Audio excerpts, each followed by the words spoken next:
بسم اللہ الرحمن الرحیم۔ حضرت حسن بصری رحمۃ اللہ علیہ فرماتے ہیں کہ ایک مرتبہ میں ایک متقی شخص کے جنازے میں شریک ہوا۔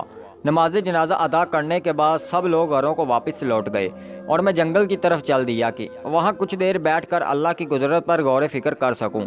میں گھنے جنگل میں ایک مقام پر بیٹھ گیا۔ اچانک میری نظر دو درختوں میں چھپی ایک غار پر پڑی۔ میں نے دل میں خیال کیا کہ یہ یقیناً چوروں اور ڈاکوؤں کی کوئی جگہ ہوگی، لیکن پھر میں نے اس کے قریب آ جانے کا ارادہ کیا۔ میں سنبھلتے ہوئے آگے بڑھنا شروع کر دیا۔ جب میں گھر کے قریب پہنچا تو کیا دیکھتا ہوں کہ اندر ایک نورانی صورت والا شخص عبادت کر رہا ہے۔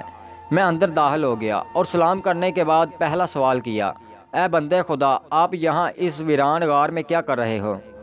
انہوں نے جواب دیا، جناب میں نے سنا تھا کہ بصرہ میں بہت سے نیک لوگ موجود ہیں، لہٰذا میں ان سے فیض پانے اور اللہ کے حضور عبادت کرنے ملک شام سے بصرہ آ گیا۔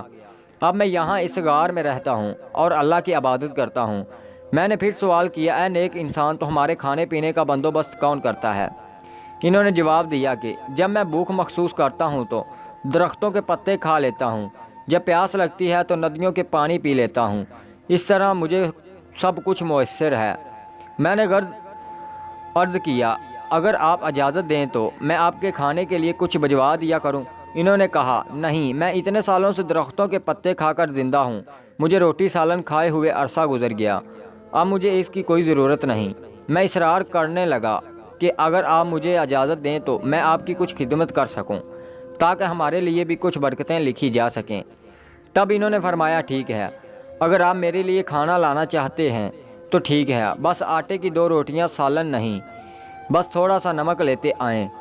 میں نے یہ سن کر ان سے اجازت لی اور گھر آ گیا۔ گھر آ کر میں نے 2 روٹیاں بنوائی اور ان پر نمک رکھ کر واپس جنگل کی طرف چل دیا۔ جب میں گھر کے قریب پہنچا تو کیا دیکھتا ہوں کہ گھر کے منہ پر ایک بہت خونخوار شیر بیٹھا ہوا ہے۔ میں سمجھ گیا کہ اس درندے نے اس نیک بندے کو اپنا خوراک بنا لیا ہوگا۔ مجھے بہت دکھ ہوا، لیکن پھر بھی میں اپنی تسلی کی غرض سے اونچی جگہ پر چڑھا جہاں سے گھر کا اندر والا حصہ نظر آ سکے۔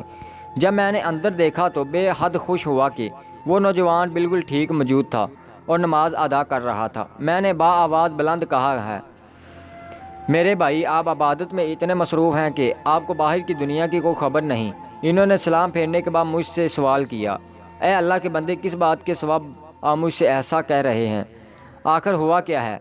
میں نے جواب دیا، گھر کے باہر ایک بہت بڑا شیر بیٹھا ہوا ہے۔ انہوں نے جواب دیا کہ بہتر ہوتا کہ آپ اس ذات سے خوف کھاتے جس نے اس شیر کو پیدا کیا ہے، نہ کہ شیر سے۔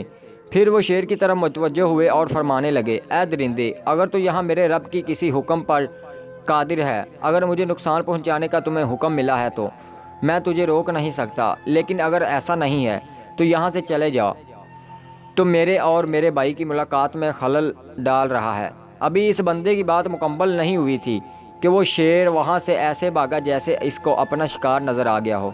اس کے بعد میں گھر میں پہنچا اور ان کے سامنے اپنا کھانا پیش کیا اور کہا کہ جو آپ نے فرمایا تھا وہ حاضر ہے۔ میں نے جو کی روٹی تحویل میں رکھ کر ان کے سامنے پیش کر دی اور حسرت بھری نظروں سے انہیں دیکھتے رہا اور روتے رہے نظروں سے انہیں دیکھتا رہا اور روتے رہے، یہاں تک کہ روتے روتے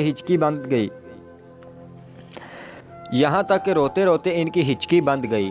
پھر اللہ کے حضور فرمانے لگے، اے میرے پروردگار، اگر میں نے تیرے حضور کوئی مقام پا لیا ہے تو میری دعا سن لے، تو اس وقت میرے روح کو قبض کر لے۔ ابھی اس بندے کی خدا کی بات پوری بھی نہیں ہوئی کہ اس کی روح قبض کر لی گئی۔ یہ سب دیکھ کر میں بہت متاثر ہوا اور رنجیدہ ہو گیا۔ پھر میں شہر واپس آیا اور کچھ نیک بندے اپنے ہمراہ لیے کہ ہم سب مل کر اس کی دوست کی تدفین کر لیں، اور ایک بار پھر ہم اس غار میں پہنچے، لیکن کیا دیکھتے ہیں کہ وہاں کوئی میت موجود نہ تھی۔ ہم نے ہر جگہ تلاش کیا لیکن ہم کو میت کہیں نہیں ملی۔ سبحان اللہ، کیا شان ہے ہمارے رب اور اس کے نیک بندوں کی۔ دوستو، اگر ویڈیو اچھی لگی تو ہمارا یوٹیوب چینل سبسکرائب کر دیں اور بیل آئیکن کو پریس کرنا نہ بھولیے، اور ویڈیو میں کوئی مسٹیک ہو جاتی ہے تو کمنٹ سیکشن میں ضرور بتائیے گا۔ جزاک اللہ۔